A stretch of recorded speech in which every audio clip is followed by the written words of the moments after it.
Welcome to Mysteries, Monsters, and Mayhem. I'm Shannon Lawrence. And I'm MB Partlow.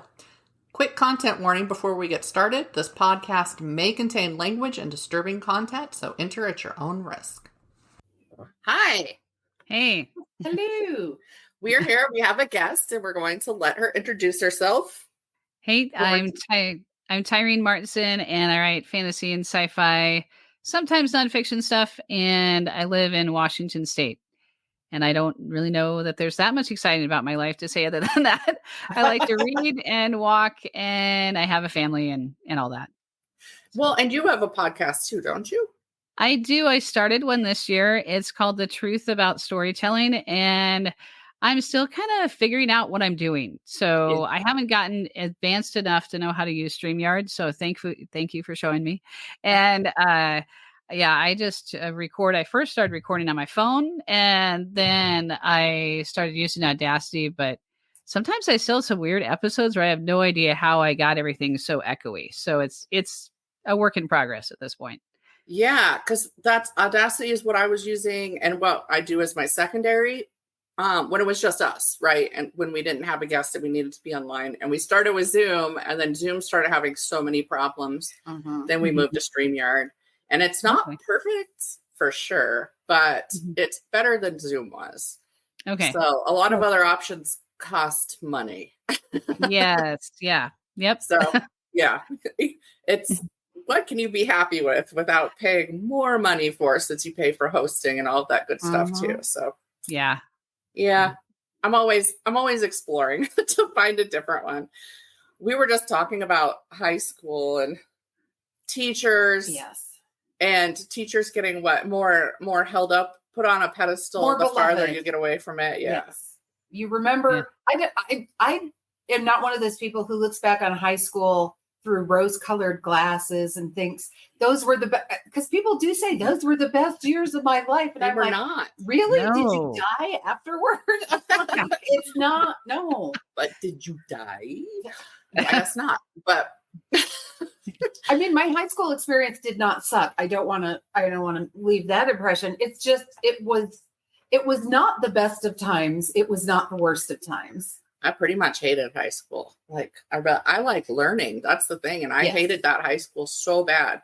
But I swear my high school was the high school from Breakfast Club. So yeah, when you mention it to locals, that's where you went. They're like, ugh. Yeah. This was on an Air Force Academy. And yet it was like all the people pulled from it. Okay, I learned more about it because I read this book about this family that all had schizophrenia, basically. And now I'm forgetting the name of it. Very interesting. But I learned that a lot of the neighborhoods over here off of the base were actually officer housing. Oh. Back in the day, and that's why they were even built in those neighborhoods. And I was like, that kind of tells me part of why maybe it was so snooty and so uppity and rich at the school. And if you were not rich, then you were trash. So very interesting. Yeah. I was like, yep, not rich. Yeah, my high school it was the only school in town, so it's a small town, and yeah, there are some good things. I love drama club. I love foreign language club. I loved singing in choir. And I loved French class. And like some of my academics I liked. And then there was a lot, like a really strong sports thing. Like if you were not a jock, you were a nobody. And if you were on track team, you were still a nobody because track team did not count in those days. Like, it was the nerd sport. Like that's where you went if you didn't play those other sports. And so, yeah, it was interesting. I unfortunately had a vice principal side with a couple of guys in Letterman jackets over a friend of mine who was kind of a nerdy guy. They had tripped him in the hallway, and right in front of the vice principal. But who got in trouble? My friend. He did. Because they had a game that night, and it was just like, whoa! How did he get detention when they? It was so bizarre. It was so weird. So I would never call that the best years of my life. There were fun times, but yeah, there were also not so good times. So right. And I was also in a very small rural area. So my graduating class was 32 people. Oh. And basically you knew each other from kindergarten through graduation. And I'm still in touch with a few of them, not the entire class. But it's so funny how the ones who stayed up there, I'm like, you've known everybody, you've known all your neighbors your entire life. What is there left to learn about the people around you? It's like if you, like here, I'm 2,000 miles from where I grew up. So you're always meeting new neighbors and you're not related to them. And your older sister didn't date their older brother. And I kind of like that. Anonymity. Anonymity. Yeah. It's like I saw it in my head first. Yeah, that's what I was trying to visualize it so I could, send it out. Yeah. So, and I went here in Colorado Springs, which is like the second biggest town in Colorado. So it was not a small town. So yeah, that one it was so anonymous there though, that when I tried to like go get help about college and stuff, I couldn't get help from the counselors. And so I had no idea how to like find funding and stuff like that. And so I just didn't go. Crazy. Because I just didn't know anything. And the internet was brand spanking new at the time and you couldn't find stuff like that on there. So I have a question. Did you guys have trailers at your high schools? The trailers that they'd add for space? Oh yeah. Yeah. No. Yeah. And no. My town wasn't as small as the one MB was mentioning. I graduated like 290 people, but it was still the only high school within like a certain range. So like you had kids busing in from other towns. And we had trailers. Yeah. I just thought somebody I've been seeing these memes and stuff going around that was a purely Gen X experience. And I'm like, I don't know if that's true, but I never realized that it was just that Gen X time that was happening in. Yeah, let's not build anything. Let's just take a trailer up and There's so many classes. You have to walk out in the rain and go out to the trailer to get to your class. Because I still remember my math class was always out in the trailers. So I don't know if the whole math department was out there. Because I got stuck with the worst teacher multiple times. Oh. And I was like, no, she can't teach math to save her life. And then I ran into her later and she was writing a book on the right way to teach math. And I was like, no. So I still actually, I keep forgetting to look and see if she published that. But I was like, no, you were the last person in the universe who should teach that class. The only test I ever failed in my entire high school career, we'll say, was in her class. And it was my final in pre-calc. Wow. Oh, wow. Yeah. So it's like that right there took a huge bite out of my GPA because I was only taking 4 classes and I graduated halfway through the year. So it just went, but yeah, because and then whatever other class I had out there, because we watched the O.J. Simpson like verdict or whatever in that class. Oh, wow. I just remember that because we were out, somebody had to wheel that TV out to the trailer. And it was such a pain getting it up and into the trailer and all that. It was just such a show, right? So I always remember that. Oh, all right. That's a little crazy. Have you always lived in Washington State? Oh, yeah. Yeah, it's kind of, it's weird because I always thought when I was younger, I was going to be super adventurous and live like all over the world. No, I've lived in Washington State my whole life. I've just moved around the West Side, like from Enumclaw, the town I grew up in. Well, actually, I was born in Seattle, grew up in Enumclaw, moved to Bellingham, Renton, Kent, Tacoma, and now Gig Harbor. Like it's just kind of up and down the I-5 corridor. Yeah. So you're in Gig Harbor. I saw you were going to a conference there. Yeah. I live here. Well, I live outside of the town. I always have to say that I live in unincorporated Pierce County because Gig Harbor is known as where millionaires live.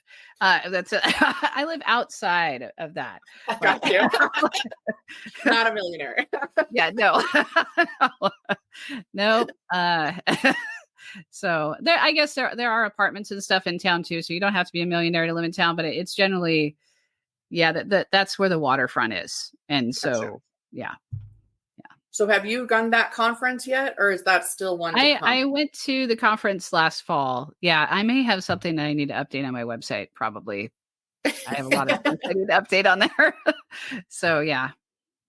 Well, I just remembered your post because you had gone to 20 books, and I've been trying to pay attention to what conferences people are going to so that I can go check out different conferences. So I remember that you posted that in a couple conferences, and I just Gig Harbor stuck in my head for some reason. So I don't remember the others, because you're going to, what is it now? Author Nation. Yep.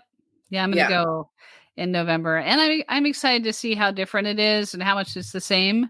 I really like 20 books, but it was the first time I'd ever been. So I didn't have like years of experience. I'm a little late to the 20 books, now Author Nation show. So yeah. It's funny. It's been fun seeing like who pops up from what circle of my writing life pops up on the 20 books and Wide for the Wind sites, then I'm like, hey, I'm here too.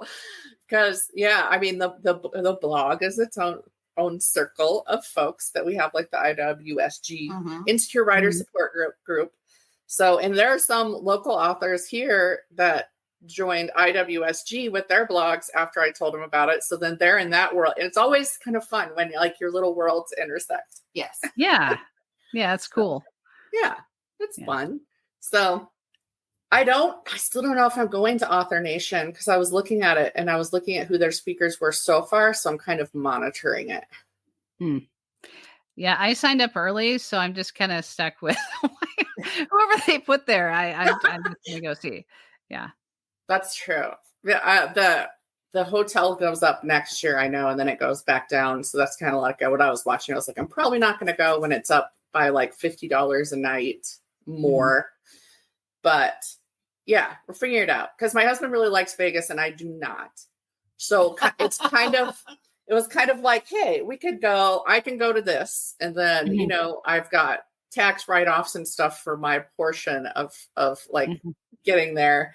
And then we can hang out at night and you can do the Vegas thing. I mean, he's not a big gambler or anything. He just likes Vegas better than I do. But I like the restaurants and stuff. So yeah, I don't know. Still debating. Yeah, I'm not a huge Vegas fan, but we have some friends who live outside of Vegas, and so we get to say hi to them when we go there. So that's kind of nice. Like, I don't know. And then and it's kind of interesting when people who live in Vegas, they don't really hang out on the Strip at all, other than for work. They're like, we go there for work and then never again. Like, yeah. Right. I went out there and we went to a Chef Ramsay restaurant. We went to a Guy Fieri restaurant because I was like, why not? We went to Michael Simon's barbecue restaurant. That's right. We did. So is that Mabel's? I think so. Because so in BK, I've only been once to 20 books, and it was MB and I went there together for it. And cool. I was in a weird place when we went there. So like I hardly went to any of the workshops after all anyway. It was a little overwhelming. And even though they tell you it's not going to smell like cigarette smoke in the conference rooms, after the first day, it does. Yeah. Yeah, I noticed that too. It was pretty smoky in the hallway, like outside of it. So then it drifts in. And then, it's pretty overwhelming. We didn't stay in the hotel at the conference last year. And so we were walking back and forth on the Strip like a mile to get there. So we didn't go back to our hotel for lunch. And it just, by the end of the day, I'd be like, whoa, I need to go hide somewhere. Yeah. From 5 o'clock onward, people are like, oh, we're gonna do this fun thing. I'd be like, that's nice. That's good. Like, I found Vegas to be very overwhelming. It's because it's so loud and there's all the flashing lights. It's visually very stimulating because there's just so much going on everywhere. And I feel like I can't be aware of everything I need to be aware of because there's just too much to be aware of. Yeah. So it is overstimulating for sure. Anybody with sensory issues, don't do it.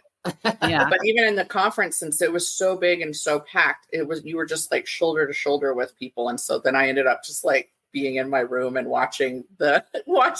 paid to be in person and watching the live streams instead. There were some interesting things I heard said.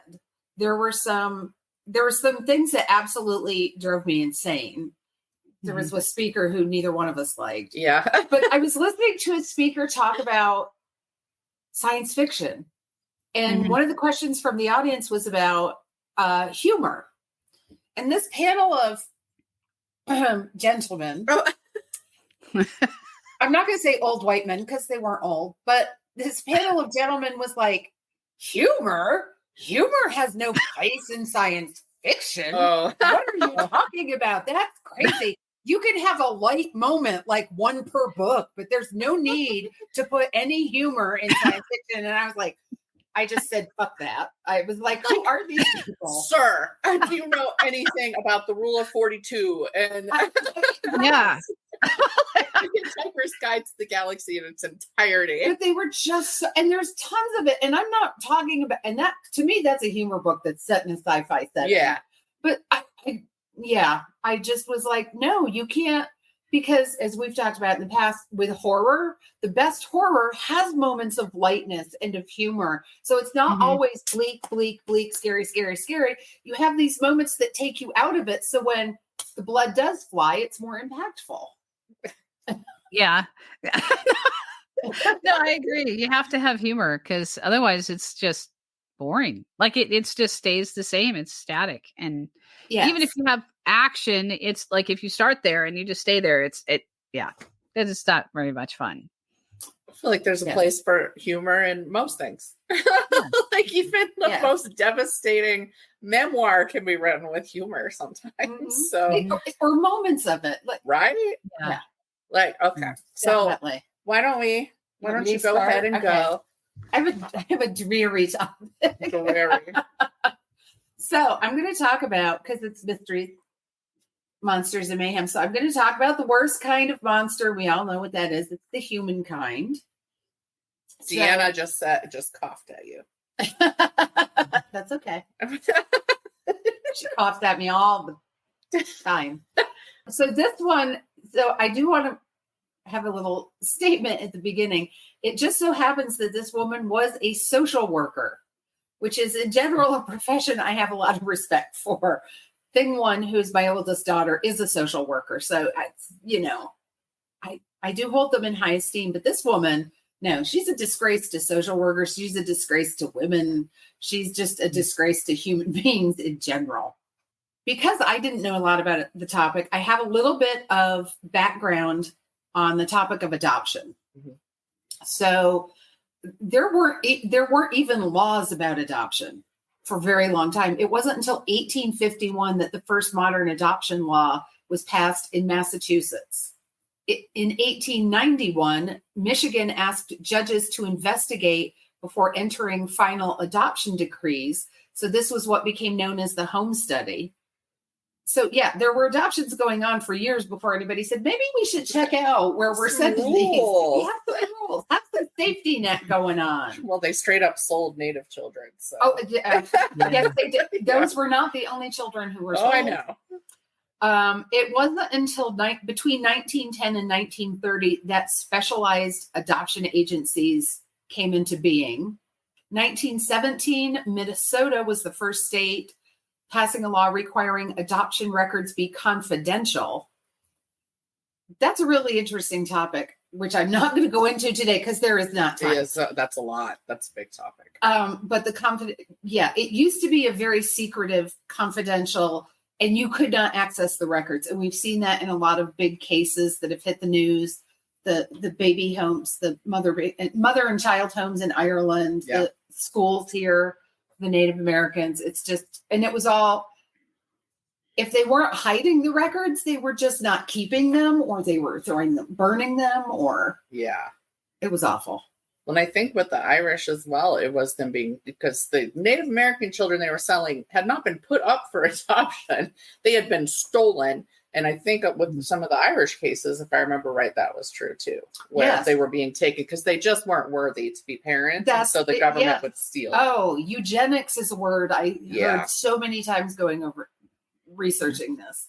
It wasn't until, adoptions, all these laws are starting in the mid to late 1800s. It wasn't until 1978 that Congress passed the Indian Child Welfare Act, designed to protect Native American children from being removed from their families.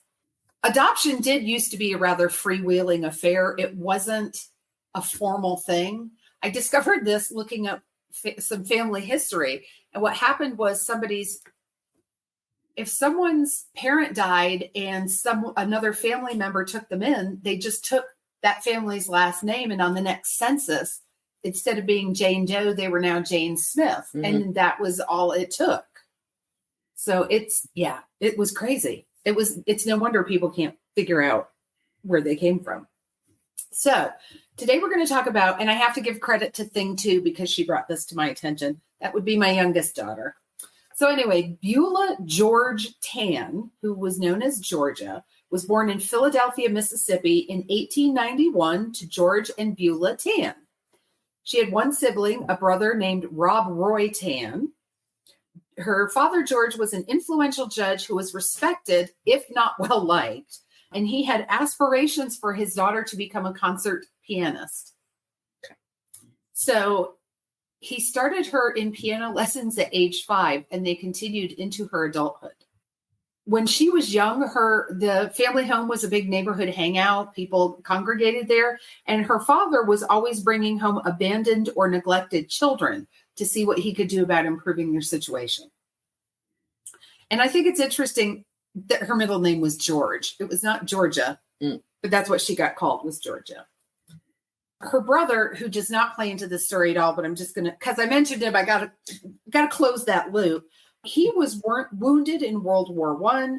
He suffered from what was then called shell shock and was afflicted with tremors until he died of tuberculosis at the age of 46. Mm-hmm. It was just, yeah. It sounds like a great life. Yeah. So Georgia graduated from Martha Washington College in Abingdon, Virginia, and completed a degree in music. She then took courses in social work at Columbia University in New York. It turns out, guess what? Georgia hated the piano, hated playing it, had no desire to be a concert pianist. What she wanted to do was be a lawyer. So her father tutored her in the law, because you could do that back then. You didn't have to go to college. But she sat for the bar exam, and she passed the bar exam in Mississippi, after which her father refused to let her practice law because women don't do that. Right. So, but why train her in something she can't do like that? It's so like he gave her tutoring, but then he doesn't let her. That makes no sense. Right. That's so fucked up. I mean, to teach her how to be proficient enough in the law to pass the bar exam, and then to say, no. And this is after she's graduated from college. So she's not like 16 years old. She's got to be in her early 20s. Mm-hmm. And yet he still gets to decide what she gets to do. Yeah. There's a lot of cognitive dissonance there. Yes. Mm-hmm. So she tried teaching for a little while, hated it. I don't think at any point that she liked children, but when she left teaching, she went to social work. Mm-hmm. She began working for the Kate McWillie Powers Receiving Home for Children in Jackson, Mississippi, which was affiliated with the Mississippi Children's Home Society. This is where she encountered Ann Atwood. Ann was 8 years her junior and the daughter of a family friend who was working as a house mother at the same place. Ann had a son, Jack, out of wedlock, and this just got so weird. So Ann had a son, Jack, out of wedlock. That was the phrasing that they used. She later added the name Hollingsworth to her name to make it appear as though she had been widowed. So her child wasn't considered illegitimate in common society. Georgia was run out of Mississippi in 1924 for her child placing methods and went to Texas for a while. It's believed that she adopted her daughter June in 1922 while she was in Texas. But she was only there briefly before she relocated to Memphis, Tennessee, where her father used his influence to get her hired as executive secretary at the Shelby County branch of the Tennessee Children's Home Society. So it was Georgia, her daughter June, Ann Atwood, and her son Jack. Now I couldn't ever come back and figure out where. I can't pin down exactly when Georgia and Ann became a couple, but in 1943, skipping ahead a little bit, we'll come back. Georgia adopted Ann, which was the accepted way at that time for same-sex couples to transfer property or ensure inheritance. That's interesting. Yeah. I was like, what? Because there's only 8 years difference between them. Mm-hmm. But apparently, well, if anybody knew the adoption laws, it was them. So back to the early 1920s, which is when Georgia arrived at the children's home. By 1929, she has used her influence to become the executive director.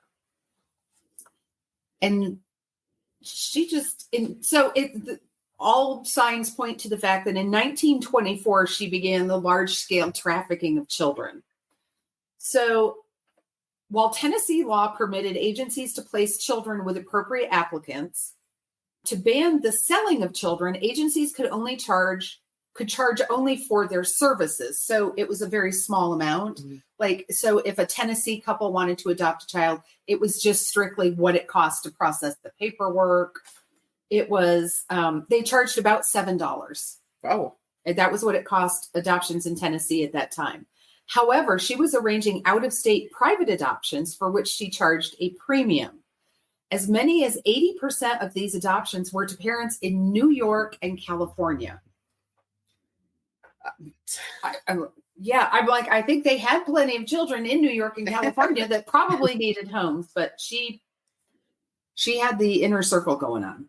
Between 1940 and 1950, the agency placed 3,000 children in just those two states. So while the Tennessee adoptions cost $7, states such as Mississippi, Arkansas, and Missouri could be arranged for $750. And it was even more in New York and California. It could be up to $5,000 in those two locations, which back then was even That's a lot. Yeah. That's a lot of money. Yeah. So she had two employees, these two women who went every 3 weeks regularly, like clockwork. One went to New York and one went to California with 4 to 6 babies to meet with prospective wealthy parents. At the same time, so while she's doing this, she is charging for background checks, which you're like, well, that's reasonable, which would be if she ever did them. Yeah, I was going to say, if they happen. She didn't do any. She overcharged. So when they flew the nurses out with the babies, they overcharged for the airfare. They overcharged for the paperwork. And it was all kept in a bank account under a fake corporation name. They estimate that she kept 80 to 90% of the excessive fees that she charged.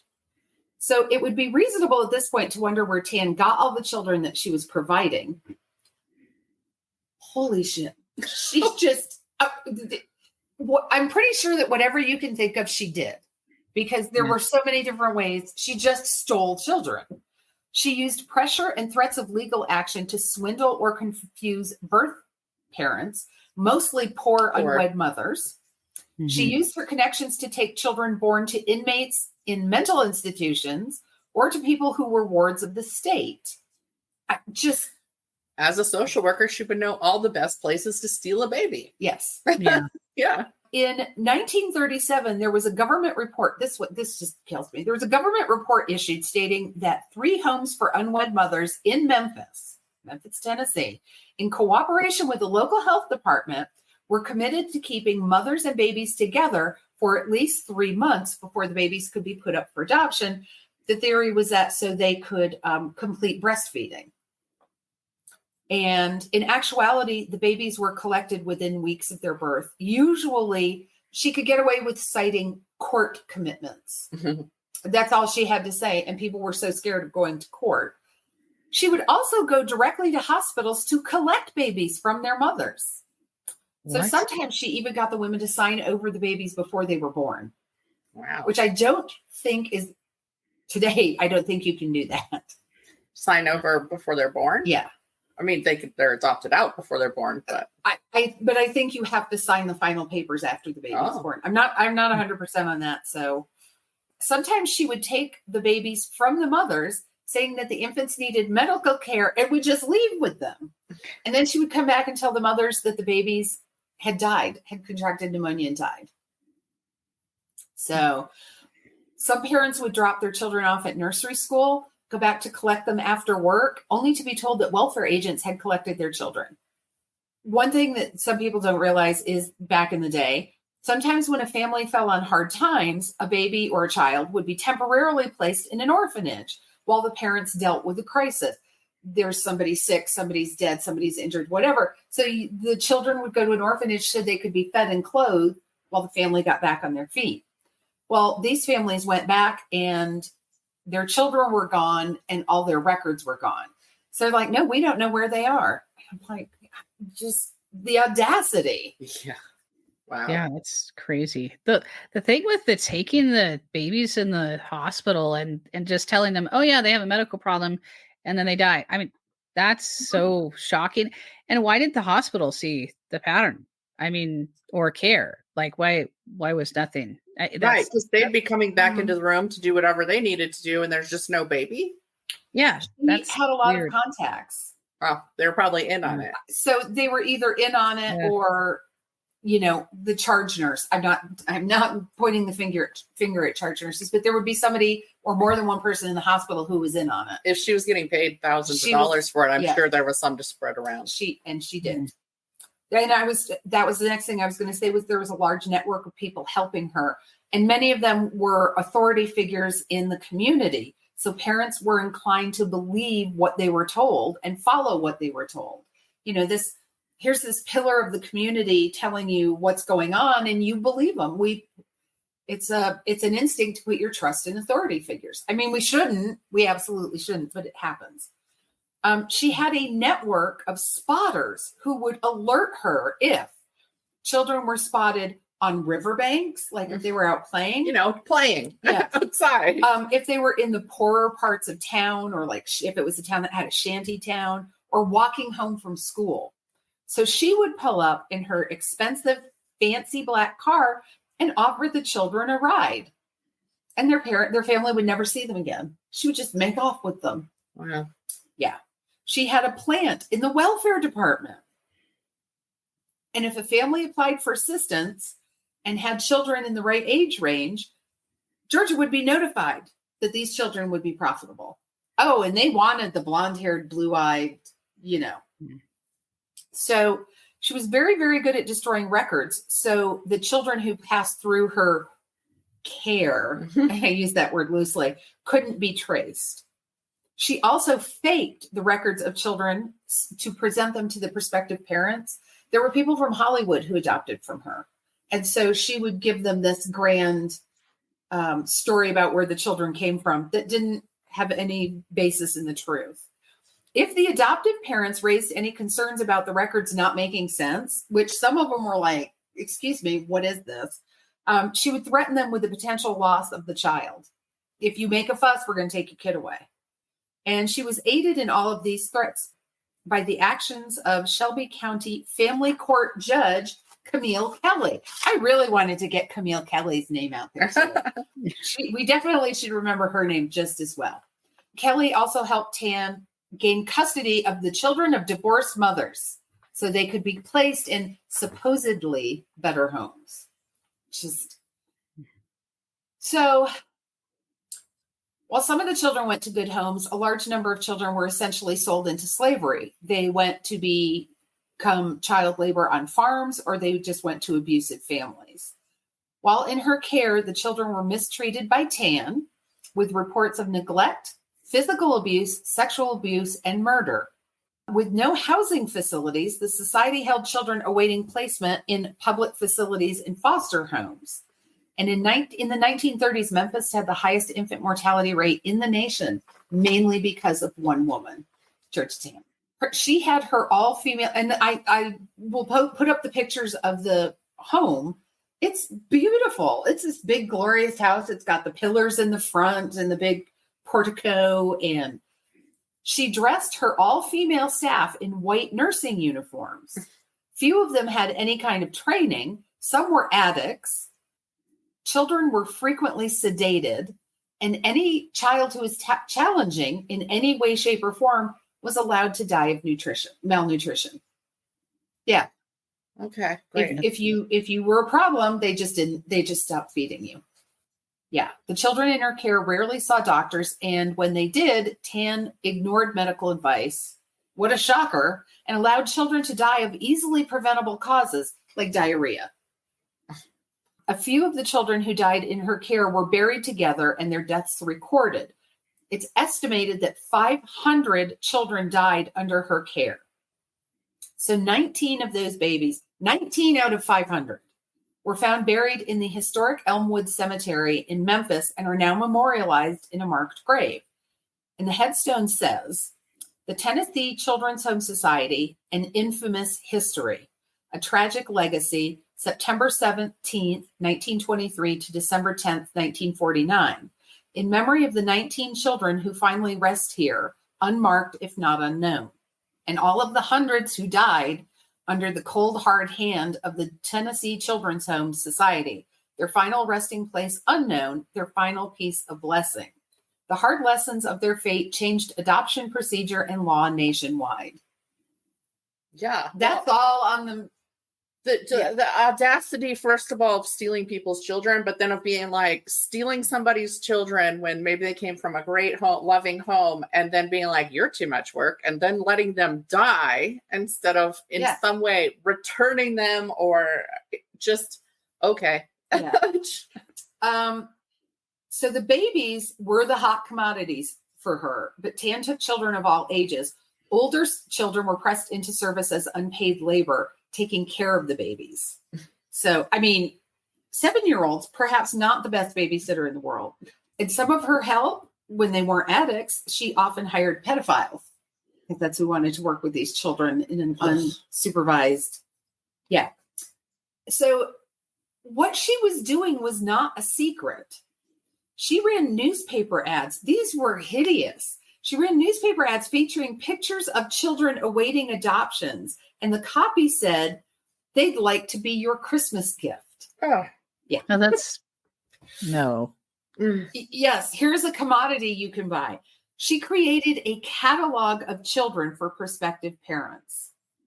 She ran Christmas raffles where people could purchase as many tickets as they wanted for $25 each to win a baby. Raffling off babies. Yep. Great. That's gross. It's so gross.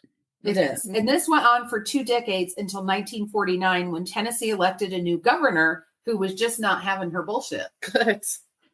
So on September 12th, 1950, this new governor, Gordon Browning, held a press conference denouncing Georgia Tann and her actions. Before she could be held accountable, she died 3 days after the press conference.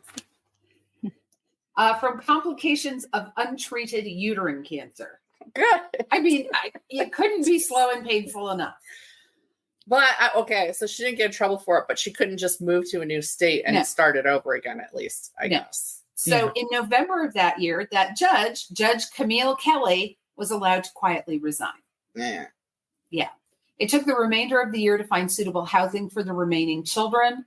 The Children's Home Society was closed for good by the end of the year, although nobody else was ever prosecuted or held accountable for their actions.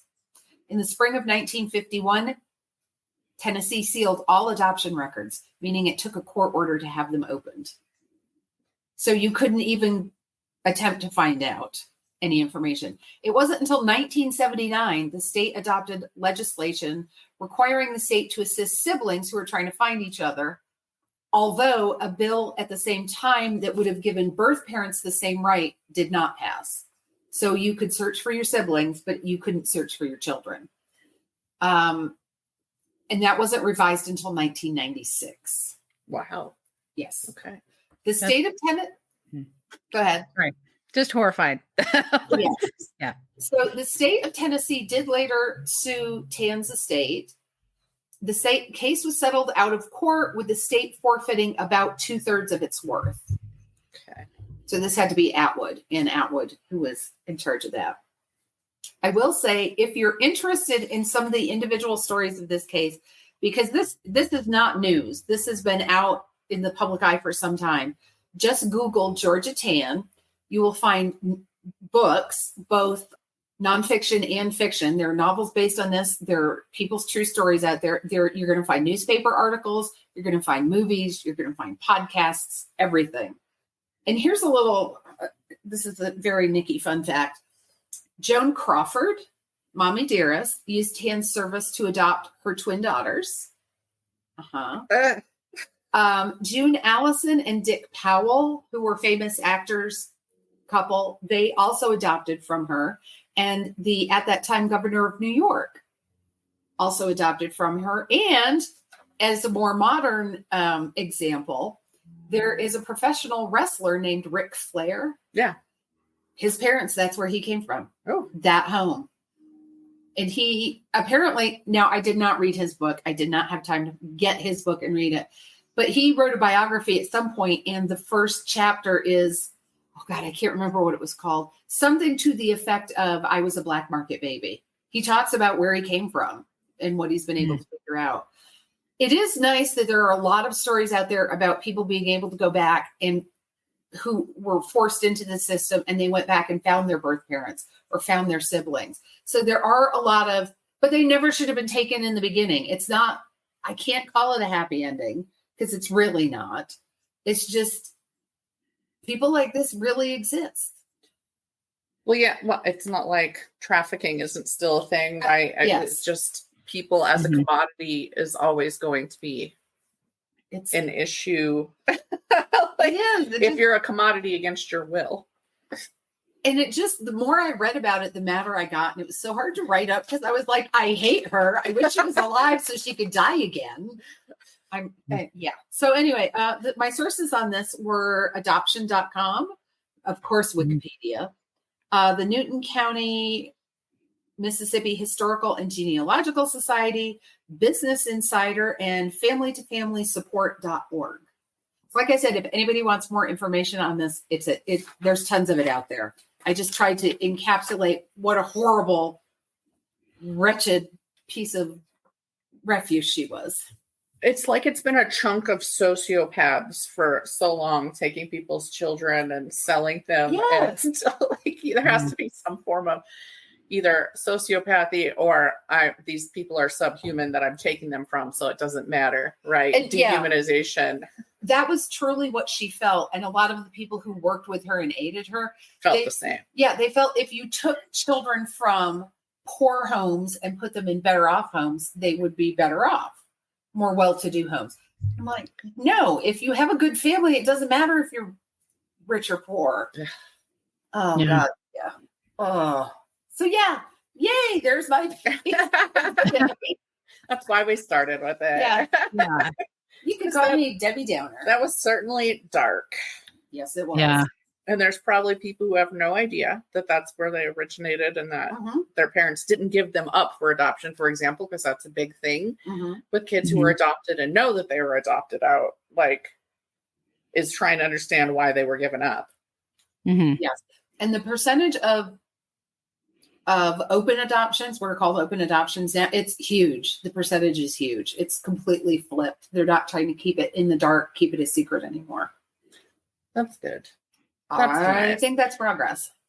Yeah. That has its own problems, but my husband is adopted and he knows who his birth, he didn't meet his birth dad, but he knows who his birth mom is. We're still in touch with her. So, and yeah, it comes with its own set of issues. It does. And I've known other people in that situation. Yeah. I know families who have kids and they have open adoption, and so they know the birth parents of the kids too. And so it does create, there's a lot of complication and it's hard. I haven't experienced that, but the people I've talked to have, it's that constant like feeling of why was I given up? And that's hard. That's just really hard. Yeah. There's a lot of pain associated with that, especially if they had siblings and they were the only one given up. Which is my husband's situation. Yeah. He has 3 siblings. Wow. So, in general, I think there's a lot people don't think about with adoption and what that means. A lot of times it's better, you know? I think he certainly had a better life. So in a way it ended up lucky. It doesn't mean it's not going to hurt. But just anything with human emotion is going to be hard. Parenting. That's why there's so much that's there. But All right, we're going to pass this over to you, and I'm looking forward to this. Do you enjoy going to the grocery store? If so, this message is not for you. But if you're like me and procrastinate going to the store, Instacart is a fantastic option to ensure you no longer have to. Save yourself a trip and go through Instacart, where you can get a delivery through a personal shopper in as little as 1 hour. My experiences have been great so far, with my personal shopper texting me before substituting another product, letting me know when they were on their way to my house, and letting me know it had been delivered, all via text. If you click on our affiliate link in the show notes or on our website, you get free delivery on your first order over $35, and you help out our show at the same time. It's the perfect time to give it a try. Okay. So I wrote a science fiction novella series about a girl who gets accidentally abducted by aliens, but it's all fiction. It's all fiction. But I've had some interesting conversations with people since then. And then you guys invited me onto this. And I thought I'll talk about UFOs. And and I actually, even though I've lived in Washington State my whole life, I did not know that it was the first state in the United States to ever have a UFO sighting reported. Oh. So I didn't even know that. So and then I did some quick preliminary digging around, and from what I can see, there's actually been UFO sightings going back to like 1450 BC in Egypt. Scientists today, of course, believe those are all probably a hoax, including one they did a report on, like NASA did a report on one from the 1870s what does it say? No, there's a report. Now my notes are messy. Sorry.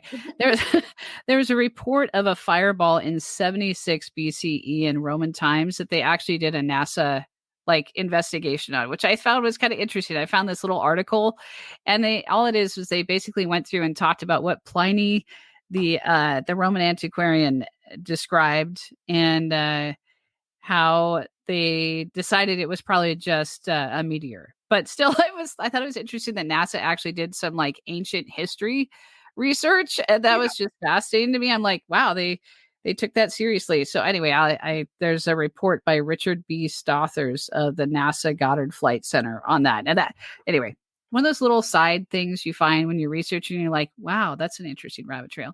And anyway, but right. But here in Washington State, the first one in the U.S. to be reported was an incident called the Maury Island incident. And a lot of people think it was a hoax. But I find it interesting that 3 days later, there's another report by a pilot, and that's taken very seriously. I mean, literally June 21st to June 24th, there's these two UFO sightings. One's treated like a hoax. The other one's treated seriously. I've noticed in UFO stories, if a pilot backs it up, they take it far more seriously, because pilots, I guess they're so highly trained and respected that they're like, oh, well, you say this happened, so it must have.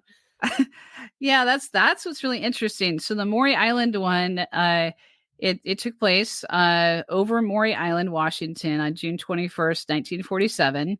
Harold Dahl, a man who was operating his boat near the island, and he was getting some old logs that a long time ago, the logging industry, they would just float logs downriver, and they would end up with logs that they have to be collected.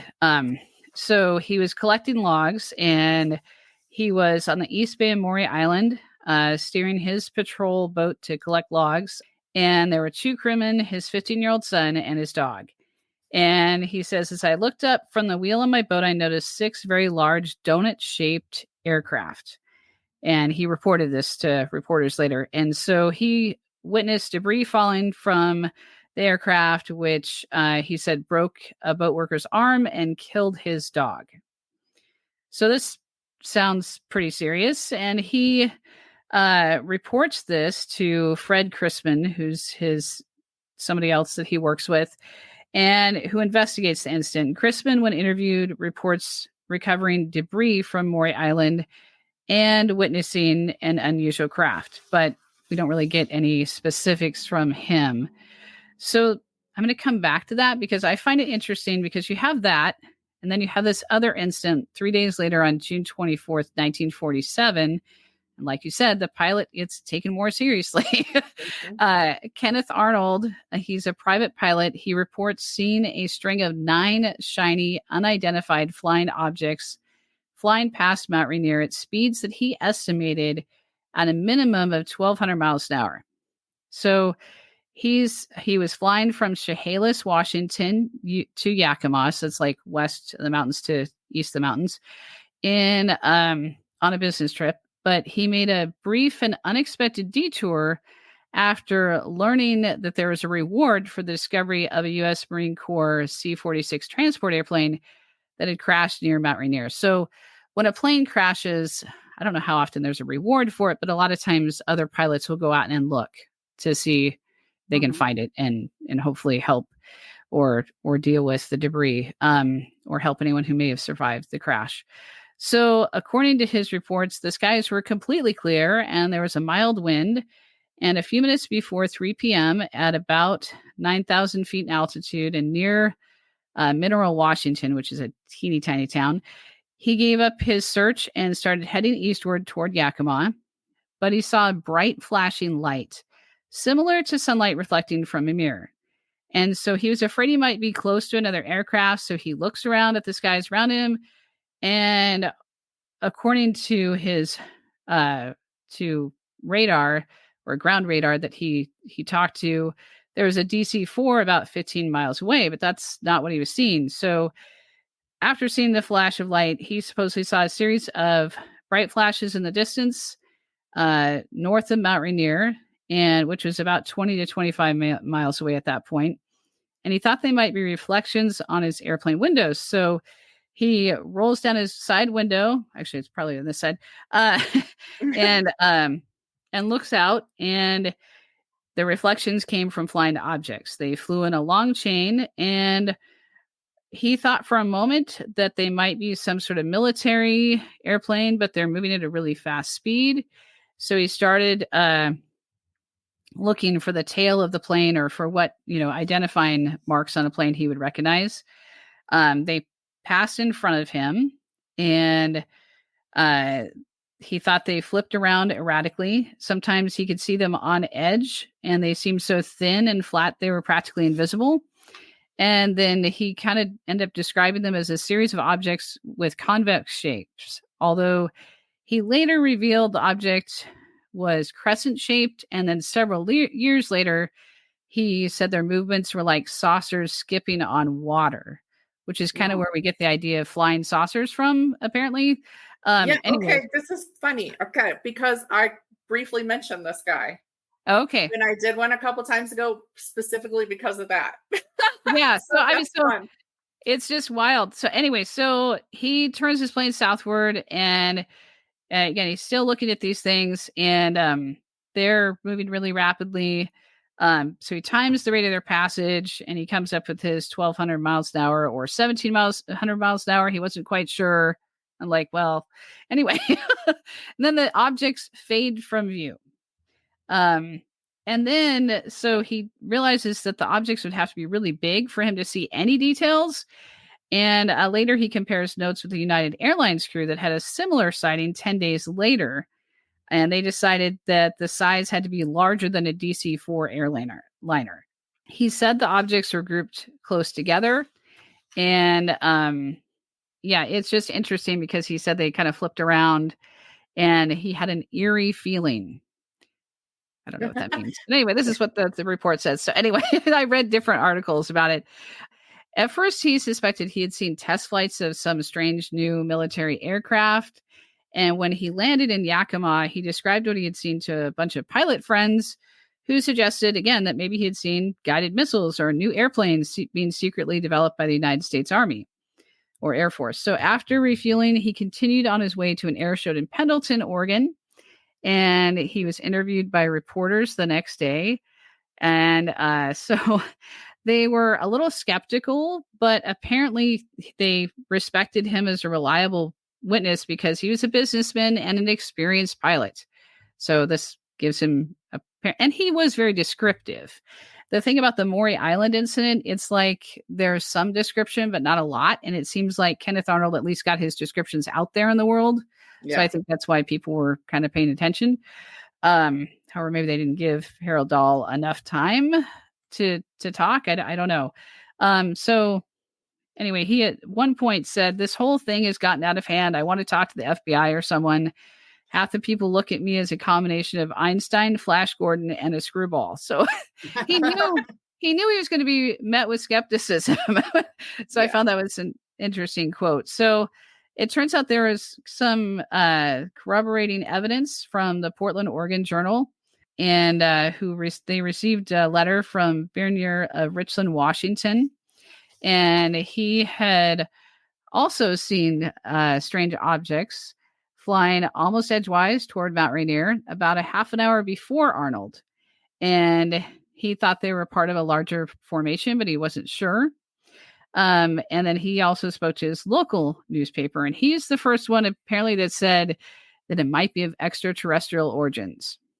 So, and then there's a woman named Ethel Wheelhouse who reported sightings at about the same time, and she was in Yakima.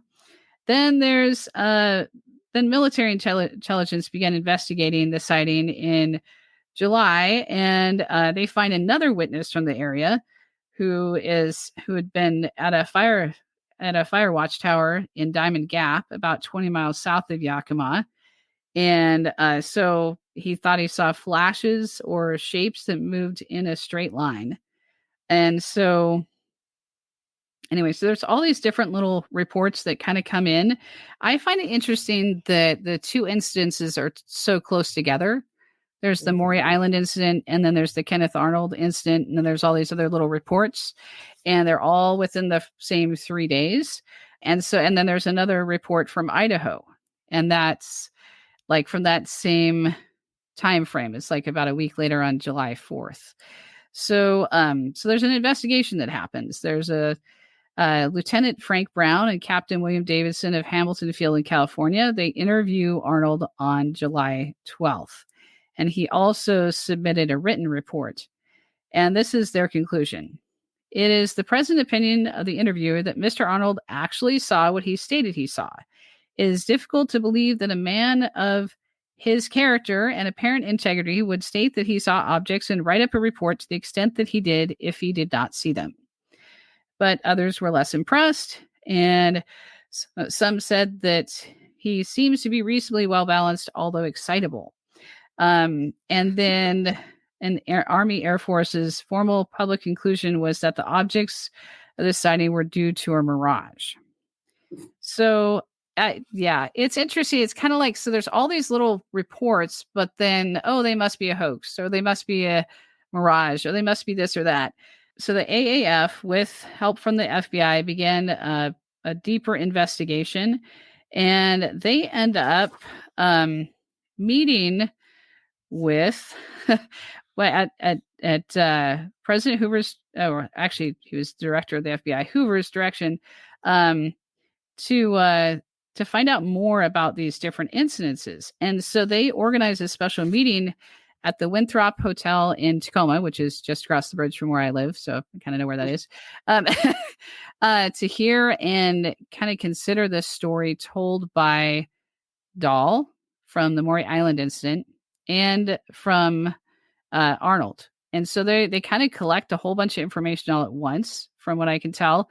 I actually saw different reports, and some were like, they met with Dahl. And the other ones are like, they met with all of these people. So I have to admit, I'm like I need to do more digging to know for sure who they really met with. Sorry, I did my best, but my research was like, as all things UFO, you're kind of like, wait, which story is being told here, and which is the true report? But anyway, they go to this hotel and they have this meeting, and they tell their stories, and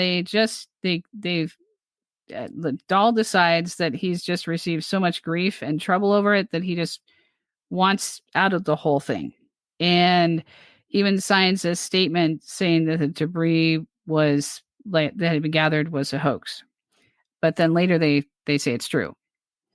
So I don't know. Anyway, but then to make it more interesting and to kind of bring in the Men in Black idea, a mysterious visitor apparently drove up to Dahl's house, dressed all in black, driving a new black Buick, and declined to say who he was or who he represented, but warned Dahl that they knew all about the report, and Dahl was not to say anything to anyone, and then hinted that there would be severe consequences if he did talk.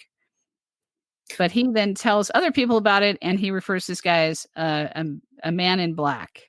So the whole like Men in Black idea, like that's kind of where this comes from a little bit.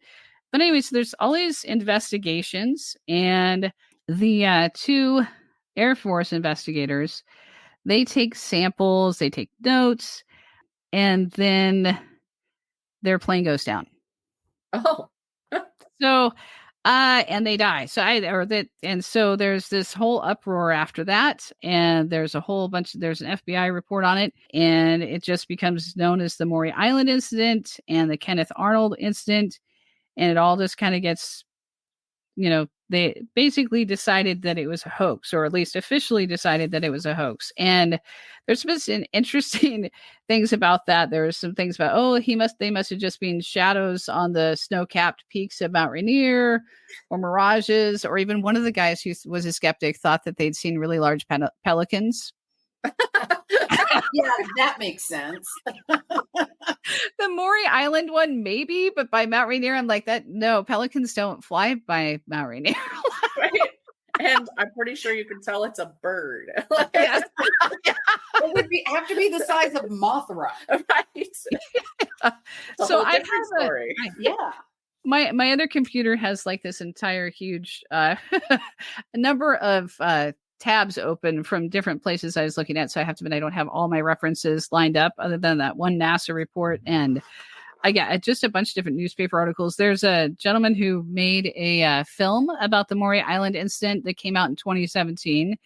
And Washington State celebrates Maury Island Day, which is on June 21st. So it's like the state Congress decided that. So yeah, I think that's kind of fun. But it's an interesting thing to live in a state where apparently we have the most per capita UFO sightings of anywhere in the United States. Yeah. And it all started with this 1947 incident. And there's a lot of people who would say, well, you think about weather balloons and we worry about spycraft and drones and all those kind of things, but we really don't know. And I think that's what kind of keeps the rumors alive, because you really don't know. Was it real? Was it not? Was it, some visual effect? But I feel like it'd be really strange for that many people to have the same experience, unless they all somehow heard the story and then it got spread around. And yeah, I don't know. I'm like, maybe I saw that. Maybe that wasn't a cloud I was looking at. That's the fun thing about UFO sightings and stuff, though, is that there can be people in completely different areas who don't know each other that report something similar around the same time, right? And then it's like, how do you just dismiss that? Yeah. You can't. It's really hard to disprove it with any level of accuracy, or that makes it so that you can convince people, yeah, it absolutely doesn't happen because here's the thing that it was. Yeah. Yeah. And I find it interesting that we now have a task force for the government that's the unidentified aerial phenomenon task force, the UAP. I guess they decided they couldn't call it UFO anymore. I don't know. But anyway, and they actually study these things, but they still haven't really come out with anything other than most things are probably not, they think most things are a hoax, or most things are things that people didn't really understand what they were seeing, or potentially, again, drones or weather balloons or spycraft or something like that. So yeah, we really don't know still if we're alone in the universe or not, but it seems, I don't know, seems a little unlikely that we're completely alone in the universe. Seems kind of arrogant on our part. Mm-hmm. It does. But my theory is, since the Pacific Northwest is huge for both serial killers and UFO sightings, the UFOs are here trying to figure out what's up with the serial killers. That's why you're there. Yeah. I also think it's where the most like cattle mutilations and stuff, if I'm remembering, happened, and probably Idaho too. I mean, we're getting more and more rural as we head up Idaho, Montana. Yeah, I grew up in the town I grew up in was there was a cult that was supposedly I heard rumors about it when I was a kid, so I have no idea how true this was. There's supposedly some kind of cult that was just outside of town limits where they mutilated cows, but I don't know that there's ever any evidence of that, or if that was one of those, legendary tales I was told when I was in junior high, but yeah, so yeah, we definitely have our share of weird here. There's a lot. Maybe it's the lack of sun. I don't know. Yeah, maybe it's the lack of sun. We actually do get sun. It's just there's always clouds. There's rarely a day where you have blue sky all across the horizon. That's weird. Right. Yeah. We ponder moving back to Oregon. And the thing is, if we did, it would be the coast most likely for us. Yeah. And of course that's even cloudier, right? Yeah. And that's the thing. I'm like, could I deal with it? Because I am a person who needs a certain amount of sun. I've lived in Colorado Springs since I was 12 years old, except for 1 year back in Oregon. And then we came back. Yeah. And yeah, just like, I don't know if I could deal with the cloudy anymore. I could have if I'd stayed there, I think. Yeah. But once I moved away, I don't know. Yeah. I don't know. Yeah. But Oregon has its share of cults too, right? So I'm sure Washington, same thing. Oh yeah. Yeah, definitely. Yeah, it's an interesting place to live. And you just don't know. You don't know when you talk to anybody where they're coming from, and you don't make assumptions about anybody's belief or worldview. You just you meet them where they're at. And I mean, I find UFOs fascinating, but I don't really know, like, it's not something that's going to make or break my life if it's true or not true. Like, but I've always found them fascinating. Even when I was a little kid, I thought, I mean, I don't know, maybe I just watched too much Star Trek, but I remember really, being fascinated. There was some nonfiction investigative show on TV when I was a kid. I don't know what it was called. I tried to find it, where they talked about UFOs. I was really fascinated. So, yeah. Well, I seem to remember even Unsolved Mysteries had some UFO, some sort of alien stories a few times, right? And I loved that show, of course. But there was always something. And I mean, I watched V when I was a kid, and there were so many things, right? Yeah. I feel like the 80s were also a hotbed of sci-fi for a while there as general TV shows. And we're back there again. We have a lot of sci-fi shows again there. I feel like there was a dearth in between, but it's funny how things come back around and back around. But I posted asking people like, hey, what 80s action TV shows do you remember? Because we went to see the Fall Guy movie, which was fun. But I was like, you know what? We don't have like that kind of action TV show anymore. Like all of those, we had $6 Million Man, Bionic Woman. Those are sci-fi, and I think they started in the late 70s. But just A-Team and all these things. And people were naming so many that we had forgotten in that list. But yeah, sci-fi was also huge then. So interesting. Yeah. I think we all thought we were going to fix things with duct tape and explore the universe. We would fix our spaceships with duct tape. It would be fun. Yes. Yeah. You know what? Now I want to see Scotty on Star Trek using duct tape. I don't even care for what, just to fix something. Or I just want the camera to pan by and there's a patch with duct tape behind him. Now I need that. I fixed it. I fixed the engines with duct tape, Captain. It's okay. We can go. Oh, all right. Okay, so I'm going to have to stress the name of the family. I'm going to spell it. I'm going to be talking about the Tromp family. That's Tromp. It's an Australian family. I called this "The Tromp Family Goes on a Trip and Other Shared Delusions." Okay. Yeah. It was like an unsolved mystery. It goes with UFOs a little bit. Okay. The Tromps were a close-knit family who owned a red currant farm and earth-moving business in Sylvan, which is just outside Melbourne, Australia. in I think the state is Victoria. Their property was lovely, surrounded by green leaf trees. The family consisted of 51-year-old Mark, 53-year-old Jacoba, and their 3 kids, 29-year-old Rihanna, 25-year-old Mitchell, and 22-year-old Ella. On Monday, August 29th, 2016, the family suddenly fled the home, leaving behind their credit cards, passports, and phones. They left the doors unlocked, and cars remaining on the property had the keys inside them. 4 of the family members, everyone except Mitchell, who was the only son, had been becoming more and more paranoid in the days leading up to them fleeing. They felt they were being watched, followed, stalked, that there were people out to kill them and to rob them. On the 29th, it reached a head, and that's when they fled the home. And it was early in the day. They climbed into Ella's Peugeot SUV and took off with a large amount of cash. So they did have cash that they'd had around the house, but left their credit cards so they wouldn't be trackable.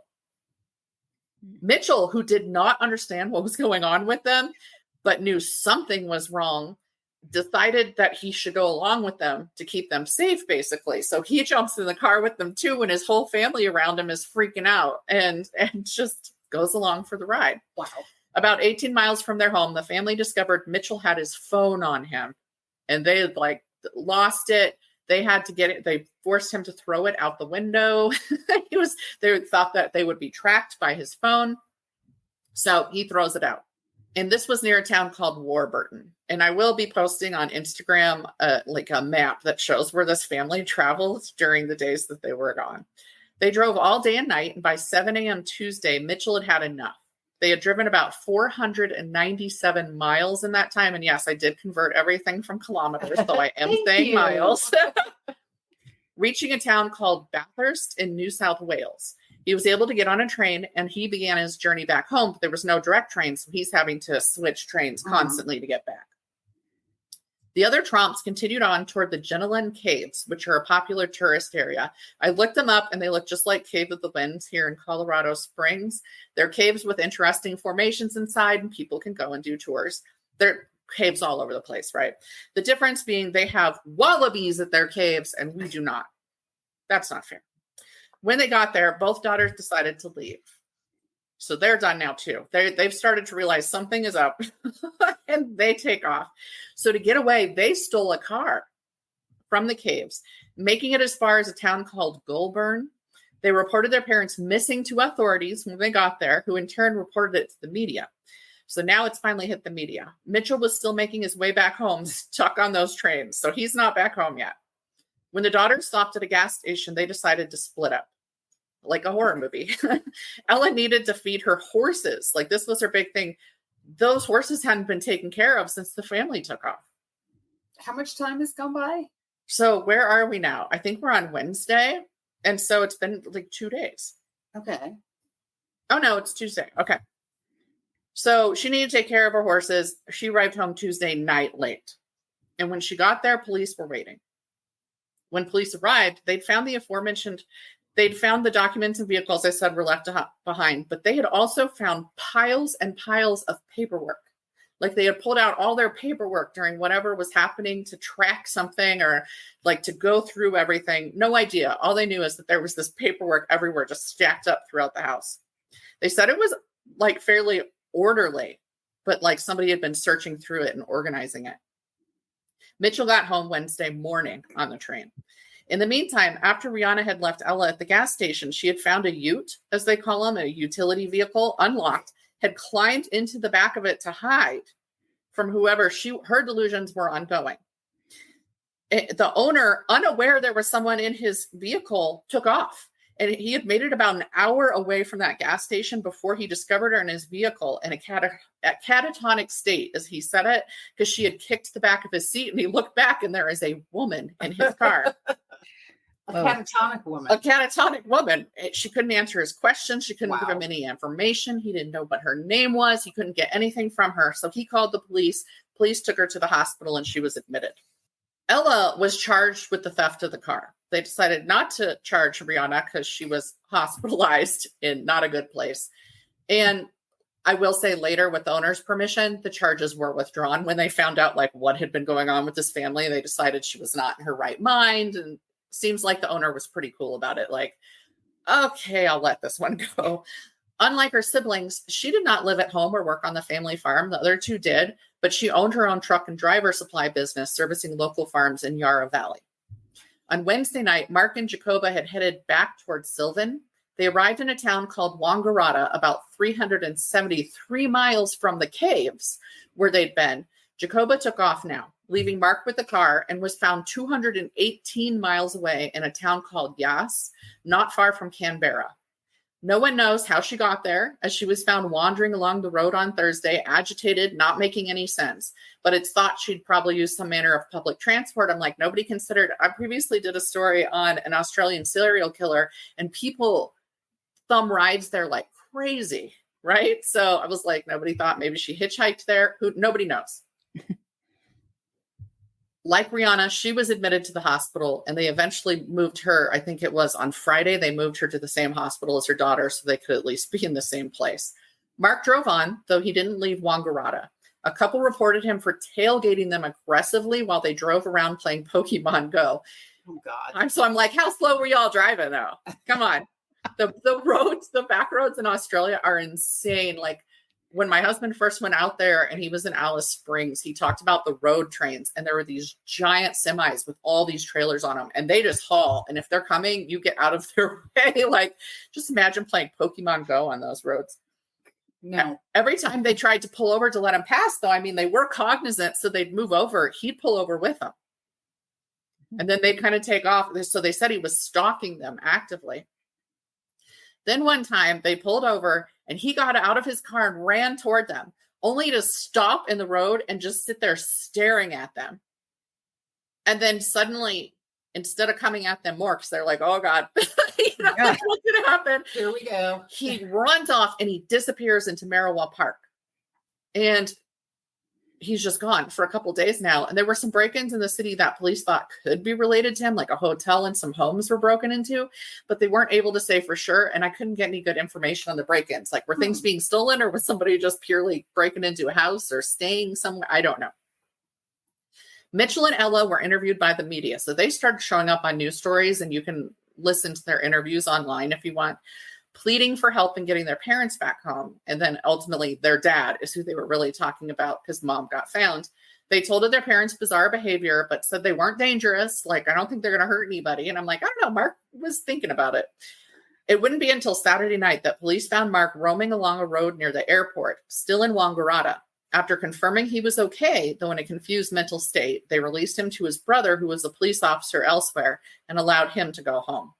So he wasn't in quite as bad a state as the wife and the one daughter.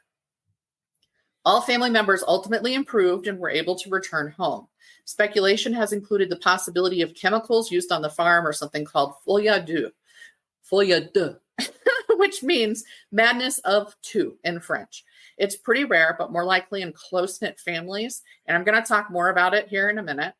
And it's a psychological condition where a family has shared or collective delusions. When police investigated, they found no evidence of drug use, no major debts, which was something else. People were like, maybe they're running away from some debts they had. Nope.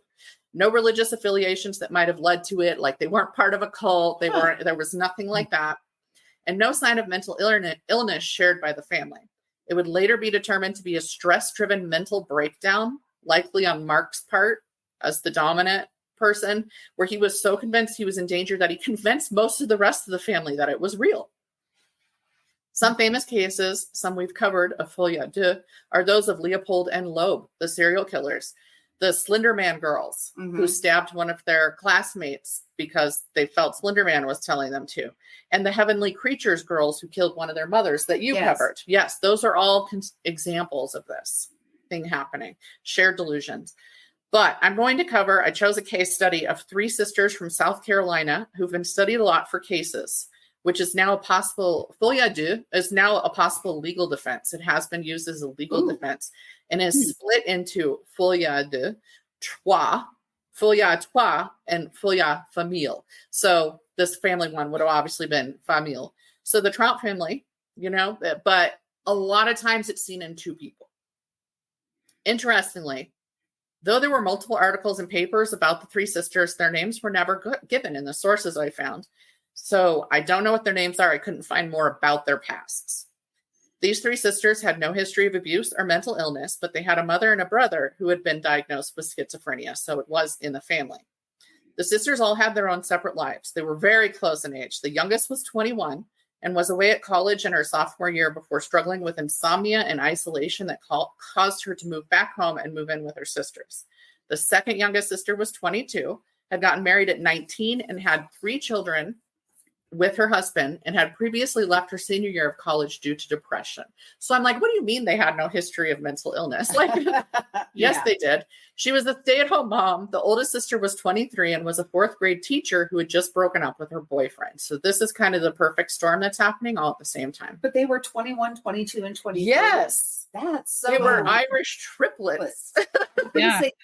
Damn close together. Yeah.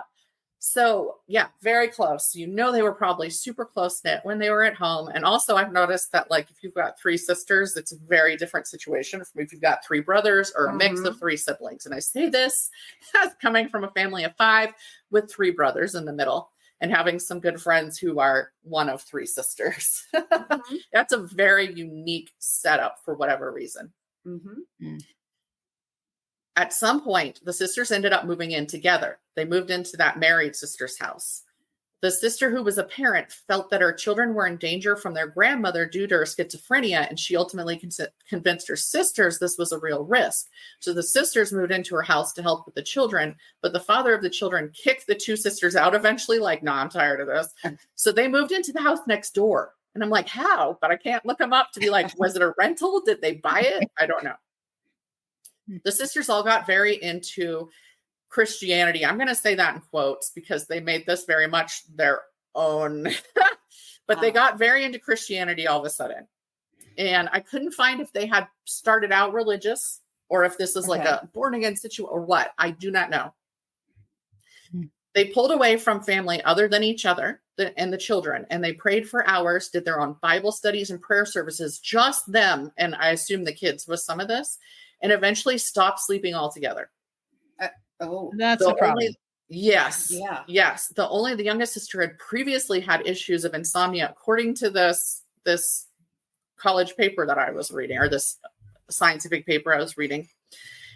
An incident occurred after 3 days of no sleep and constant prayer. The youngest sister became convinced that their Bible had been tampered with because Emmanuel was spelled differently. One had an E. They felt it was spelled, one had an I, whatever. And she felt it was a message from God that he had grand plans for them. He was going to provide for them all this stuff. And I'm like, okay, because you think that the name is wrong. That is okay. We got it. Cool. So on day 3, the sisters headed for a home. The youngest sister had convinced the others was their promised land, as she called it, and that God was sending them to take this home as their own, as Moses had gone to take his promised land. They had the children with them when they arrived at the house. There they knocked on the door, and when someone answered, one of them asked, "Is my room ready?" Like, imagine you're the person living at that house, and there's these 3 women with these 3 children behind them or whatever, and they knock on your door, and you're like, "Is my room ready?" Well, this is not an Airbnb, mistress.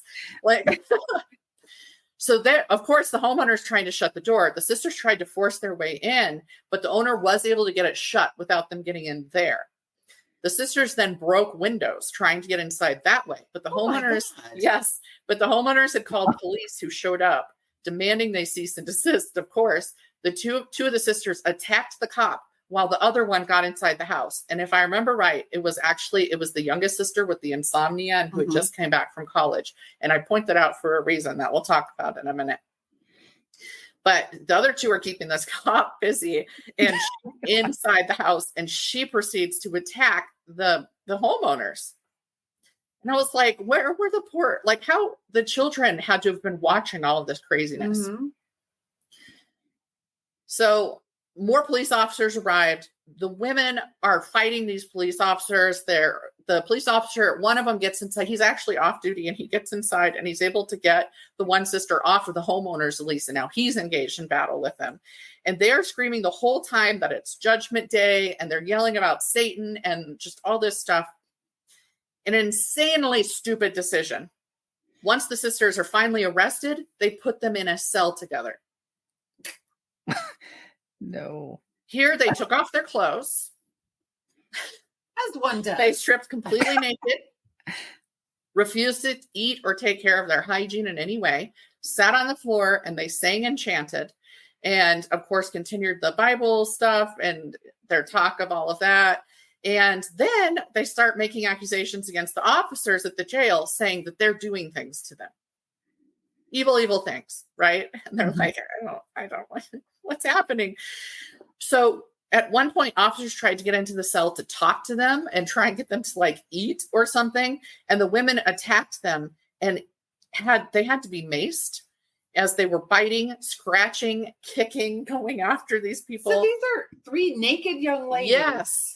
And the mace didn't stop them. Where are the kids? It didn't even slow that. They were put in social services. Okay, good. Yeah. So it didn't stop them, didn't slow them down at all. They are still going through being maced.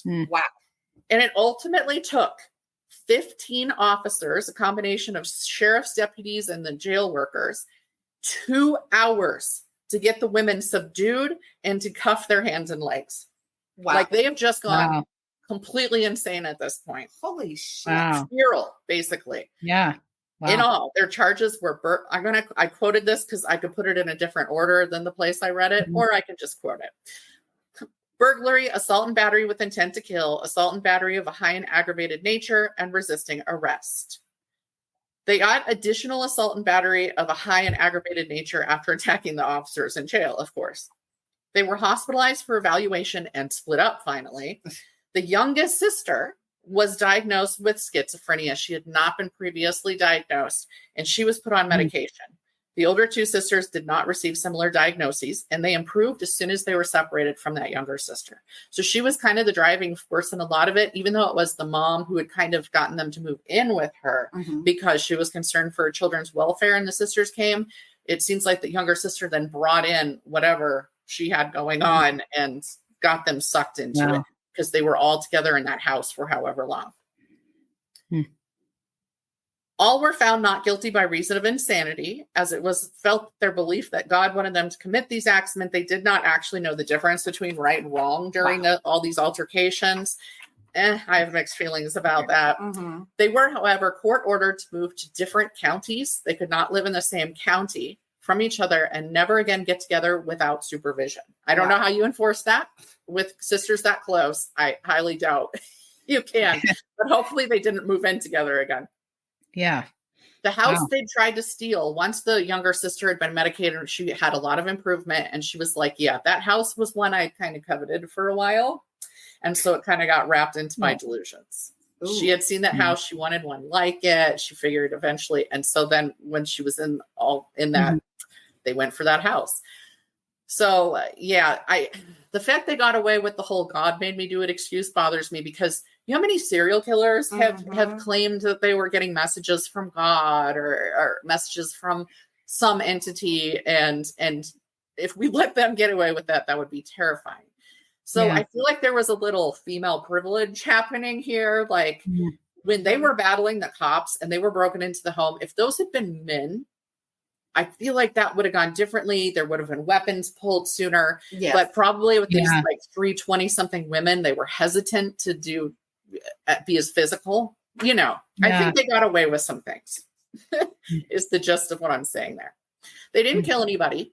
So, you know, but would they have, if the police hadn't shown up? How far would they have gone in that home if the police hadn't gone there as fast as they did? That's the question I have. Yeah. The children must have been absolutely terrified by all this. Just imagine, I would think so. You've seen your mom and your aunts act this way. And I think if you had like a family gathering, you'd just be like, we're going to go to a friend's house because we don't want to be around you guys ever again. I could not find, again, because their names were not released. I only had the information that was in the paper and other papers like it. So I don't know what happened with them. I'm assuming since there was a dad involved and since the mom completely lost the delusions as soon as she was split from her sister, that they got to go back home. I'm figuring. A little extra random information about Folie 2 from the report where I pulled the information on the sisters, which is Shared Psychotic Disorder and Criminal Responsibility, a review and case report of Folie 3 by Kausub G. Joshi, Richard L. Fearson, and Tracy D. Gunter in the Journal of the American Academy of Psychiatry and the Law, December 2006. So all this information is from that. And the quote I did before was pulled directly from that. It's considered a psychotic disorder with 4 subtypes. I'm going to pronounce all these wrong because I don't speak French. So, folie imposée is when a dominant individual imposes their delusions on weaker or more submissive persons. So again, that's why I thought the family patriarch in that one situation. The submissive person has no symptoms once separated from the primary person. And so this also matches with a lot of the serial killer duos that we've learned about in the past. There's the famous Carla. Nope, her name's not going to come to me. But the girl who, with her dominant boyfriend, actually allowed him to rape and kill her little sister. Yeah. And that famous case. Oh, yeah, I know. It's a terrible story, but like that sort of thing. B is folia simultanea. It is when equal psychoses occur at the same time in multiple individuals who are, quote, intimately associated and morbidly predisposed individuals. So again, schizophrenia runs in your family. You're morbidly predisposed to certain delusions. C, folia communicae is when the secondary sufferer, after resisting for a period of time, develops the symptoms and they do not go away after the 2 or more are separated. And D is folia induite, I don't know, is when additional delusions happen in the more submissive person who is already under the delusions from someone else who has that primary psychosis. So they start coming up with their own and off you run. According to the same report as above, quote, 95% of cases arise between members of the same family with, quote, over 70% between a husband and wife, mother and child, or 2 sisters. Schizophrenia is often involved, though in the case of the Tromps, there has been no schizophrenia diagnosis. And the latest I saw was a 7-year later incident. So last year, a 7-year investigation and interview. So far, none of them have been diagnosed, but have they sought diagnosis about it? I don't know. And there hasn't been a reoccurrence of them all going crazy and running out of their house again. So last I saw, they were living their regular lives, running their farms, still doing fine. So who knows? Maybe there is something undiagnosed there. Or it was just this family was living and working together and dad had his breakdown and took them with him. Yeah. I don't know. My sources were BBC News, something called Starts at 60, the Sydney Morning Herald, the Journal of the American Academy of Psychiatry, and the Law. Because you know that if there's something psychiatric involved, I'm going to do some more research and fall down a rabbit hole because I always do. But yeah, it's like, now you have to look back at, what is it, the lighthouse thing where they all ran out? Yeah. The lighthouse, the Isle. Nope. But there's a famous story. I don't remember, but they all of the men, the boat showed up to bring supplies and bring new staff, and they were all gone. Their bodies were gone. Their bodies were never found. They have no idea. Yeah. And like nowhere have I ever seen mentioned it could have been this, but they were completely isolated for long periods of time. And it was 3 men together in this lighthouse. Why couldn't something like this have happened? But we've also seen other families who, like, in the middle of the night, they all go out, they pile in the car, and they drive off. Yeah. And I haven't ever heard of this being suggested either. No. And those are the big unsolved, the mystery. Where'd they go? Why did they go? Was it a haunting? Was it, well, it's this French thing. It's this words right here. Yeah. All of those. Yeah. That is wild. Like, I just, I don't know. I think isolation, I like to be by myself, but yeah, isolation is not a good thing. I like to be by myself for 4 hours. I don't like to be by myself for days or months at a time. You get in a really tiny little group. Who knows what happens with your, with the well, and I can see it, especially say, I've seen a lot of marriages where the woman is very much submissive to the husband. And I'm sure there are some vice versa that I just haven't seen as much, but and where what he says goes and all this stuff. And I could certainly see something like that happening where there is already a dominant submissive thing. And she just parrots whatever he says. I've seen it in political discussions and stuff. So if he were to have a delusion, I think it would be pretty easy for her to be brought into that. Right. And vice versa when those situations exist. So, I mean, I had my family terrified one night. We were driving up the Pacific Coast Highway and from California up to my grandmother's house in Beverly Beach. And if anybody's ever driven up that corridor at night, and this would have been back in the early 90s, so it's probably different now than then, but it's very dark. There's trees over you. It's gorgeous in the daytime, but at night it's dark. There were not a bunch of like gas stations and stores in the stretch we were on. There was just nothing. And so it's pitch black and it's our headlights. And I was just telling stories. I was, I think, like 14 or so. And I got them so wigged out that my dad's like pushing harder on the gas and he's just going faster and faster and faster because I'm telling them about I'm seeing snatches of headlights behind us and they're following us and we can't shake them and all this stuff. And the kids are sleeping, so it's just my parents. And I had both of them like tense by the end of it. So if you could just do that and something like that where you're making somebody paranoid, you have the same. So in some ways, it's good that my husband and I have very different thinking on certain things. We're even like a little politically disparate. And so it will not happen here, is what I'm saying. Yeah. But if you're like people who share all that, like I could see that you're so close, right? That happens, and we're close, but we have differing thoughts on some things. So maybe having different opinions is a good thing. Right? Yeah. Sometimes it's rough, but sometimes it's a good thing. Yeah. Yeah.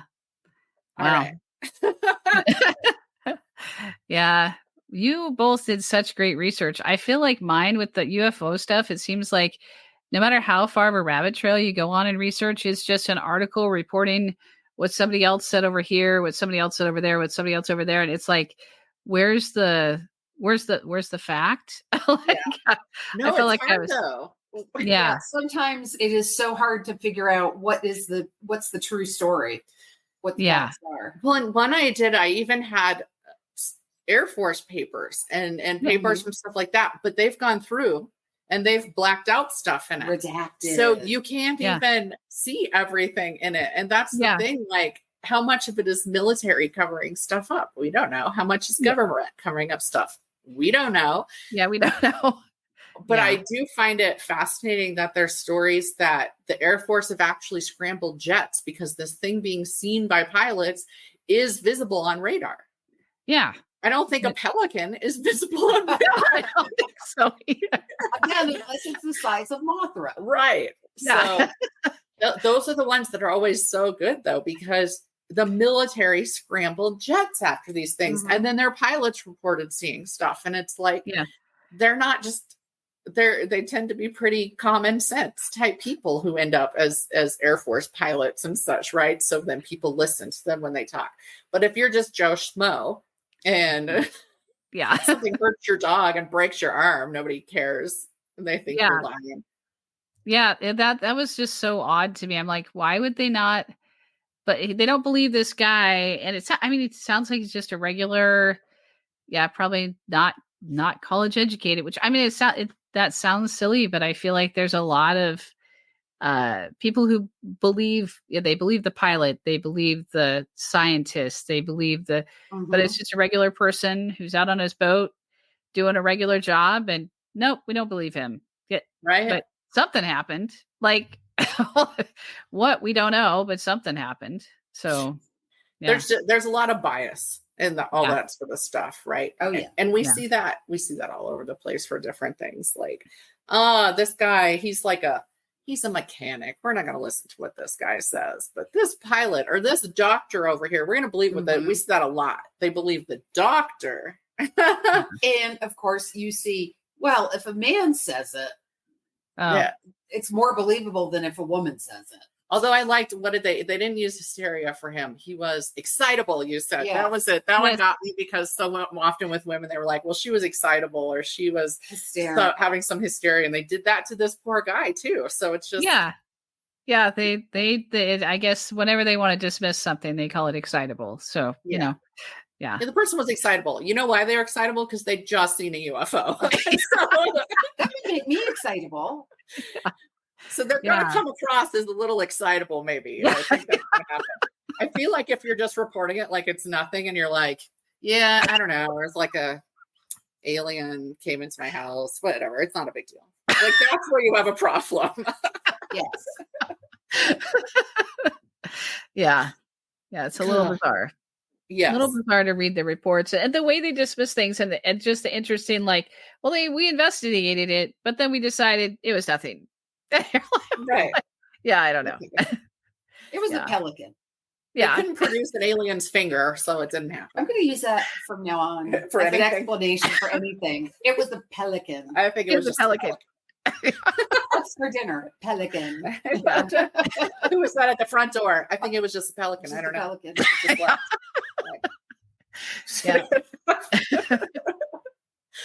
In Colorado Springs, that'd be very strange. Because I walked around after we saw that movie going onions in the bird days. Wait, what was that? Abigail. So Abigail, the new horror movie that came out a month ago or so. Yeah.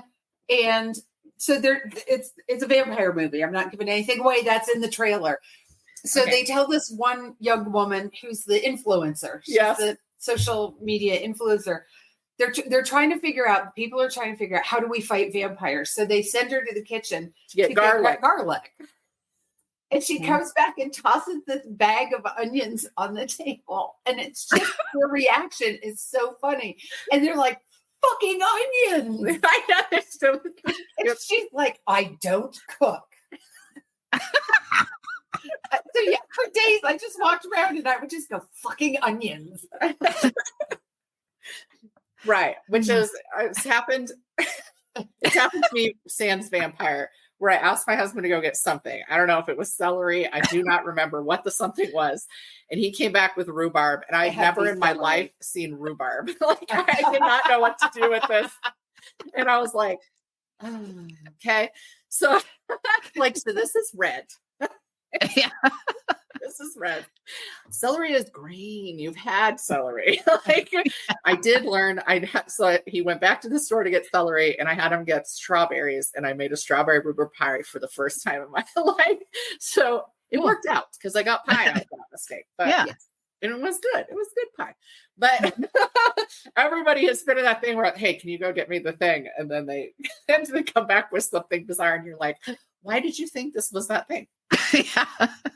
And why didn't you ask questions? I can remember going to the grocery store. There was some family crisis going on. I think someone had passed away. And so somehow I ended up at the grocery store with my stepfather, and my mother had written a list for us. And there was something on the list we couldn't read. So we thought it was instant potatoes, which my mother never cooked. My mother was a big from scratch, everything.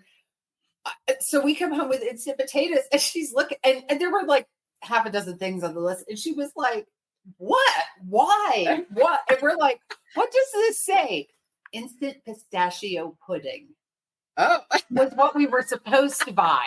But we came home with instant potatoes. And between the two of us, it was like, I got nothing. I cannot figure out what that was supposed to say. And she just looked at us like we were the two biggest idiots. It's like, why would I want instant? I got those when we had to evacuate because of the Waldo Canyon fire, and Karen Share is a local charity, and they were really good about, we got food packages and stuff when we came back to our homes and stuff. And there was instant potatoes in one, and I was just like, I don't know what to do with these. Like, my mom would have never touched instant, like, no judgment. But my mom was, again, also scratch cook. She had very Southern cooking. And my husband was like, what? I grew up on those, because he grew up getting a lot of that aid and stuff like that. And he was like, they're good. And I'm like, I don't. What? You can make potato bread. You can use them in. Well, actually, I don't have it anymore. I've only had. If you find yourself with instant mashed potatoes and don't know what to do with them, you can make. I think I was like, you make yourself some instant potato. We're not going to waste food, because we don't waste food. But I'm going to let you have this and relive your childhood. And we're good. All right. Thank you for coming on. I'm going to have you, like, what is your, what? I wanted to ask her a question. Okay. Okay. Cool. Never mind. Wait, before we go. No, I wanted to, so I read Liftoff. Okay. Thank you. The first one, how do you pronounce that? The Rayatana? You can, I was saying Rayatana, but Rayatana works too. With my fictional names, I don't really care. Like, you can pronounce them however you want. But I was just curious because when I read it, it's got a real The Last Starfighter vibe to it. Yeah, I wasn't purposely going there. I find it kind of interesting when when I write something, I look back on it and go, wow, I can see my whole childhood like imagination going on there. And I wasn't intending it. But yeah. How many books are in that series? There will be 4. Book 3 has been a headache for me. I was originally going to do 5, and I think part of the reason book 3 has been a headache is because I was trying to do something different to it that I didn't need to do. So, yeah, it's finally coming together, and I think it'll be done soon. Of course, I not going to promise a date, but yeah, that's fine. I love the whole idea of the movie theater. Yeah. The movie theater is the ship. Oh, okay. So, yep. I had a lot of fun with that. And it actually came out of 2 different life experiences that just kind of circled around in my brain for years before they popped out as that. I went to a movie theater in California that to me looked like a spaceship when I was, at like 19 or so. And then years later, the theater down the street from us, for a while they were really into these fancy seats, which you paid extra for to sit in, and then they would move and stuff. So you could feel like you were in the action scenes. We never paid for them, but one time we were in the theater seated next to them, and it just felt like our seats were moving too. And I was like, I wonder what it would be like if this was a spaceship. And then we watched the movie and I forgot about it. Yeah, that's where that came from. Anyway. It came back. So yeah, good. Yeah. I love hearing the stories behind where stories come from. Yeah. Just what if questions. What if this happened? That's where that comes from. I have never been to one of those movie theaters where like the seats move. You always look at, what was it? Was it I want to say, was it during or after one of the world wars where it was like smell-o-vision and all this stuff, and it was like this heyday of monster movies? It was. I think they did that in The Tingler with Vincent Price. Yeah. I don't know if it was a shock or it always sounds so cool, and we just can't do it anymore, right? It's too large scale. It'd be too many theaters. Although you would think now the technology is such that it should be easier to do it. It'd be pretty cheap to put some misters and some scent things and stuff like that comparatively. But yeah, we just don't do it anymore. And it always sounds fun when you're reading about that. And I just wanted to say for the record that we watched The Last Starfighter with our kids recently for one of our movie nights, and it holds up. Oh, cool. So if you haven't watched it in a while, I mean, it's 80s special effects, but it's super fun and it held up well. So yeah, I like that movie. So thank you for the comparison. I like that. I like that movie. That was just the vibe I was getting in the beginning, because she's just sort of, I also love she's kind of no nonsense. Yeah. Thank you. Yeah, that's good to know. Yeah. I liked writing that into that character, because I don't want my characters to be like me, and I'm not very good at being nonsense, but I wanted a character who was. So, yeah, it was fun. Fun. All right. Yeah. Okay. That's okay. No, I'm just making sure. Cool. Thank you for being on, and tell us like your website. Tell us your most recent book or whichever book you want to pimp. Okay, so my website is tyreanstales.com. So it's my name and then tales.com. And I have, the Liftoff series is kind of the one that eventually book 3 will be out this year, I hope. But the one I've been pimping more lately has been 25 Impossible Tales of Survivors. 25. Yes, that one. 25 Impossible Tales of survivors, flawed heroes, and annoyed villains. Just because I like writing short stories, because it gives me a chance to explore different ideas, and I just had a lot of fun putting that book together. So. It was fun. I also like that you had your instead of like one image that's supposed to speak for the whole collection, you had these multiple images on the cover. Oh, so thank you. It was funny. I read that one and then I was like, wait, why haven't I had Tyrean on the podcast? So it was actually after I read that I went, I'm gonna send an invite. So cool. Thank you. I appreciate that. All right. And thank you to our listeners who always hung out always. And we will talk at you guys in a month. Yes, we'll be back next month. All right. Bye. Bye. Thank you. Thank you for listening to Mysteries, Monsters, and Mayhem. Find us on Facebook and Instagram or at our website, mysteriesmonstersmayhem.com. Please like, rate, and review, follow, and share wherever your favorite podcasts are downloaded. Thank you for listening and supporting our podcast. We'll be back with more shenanigans.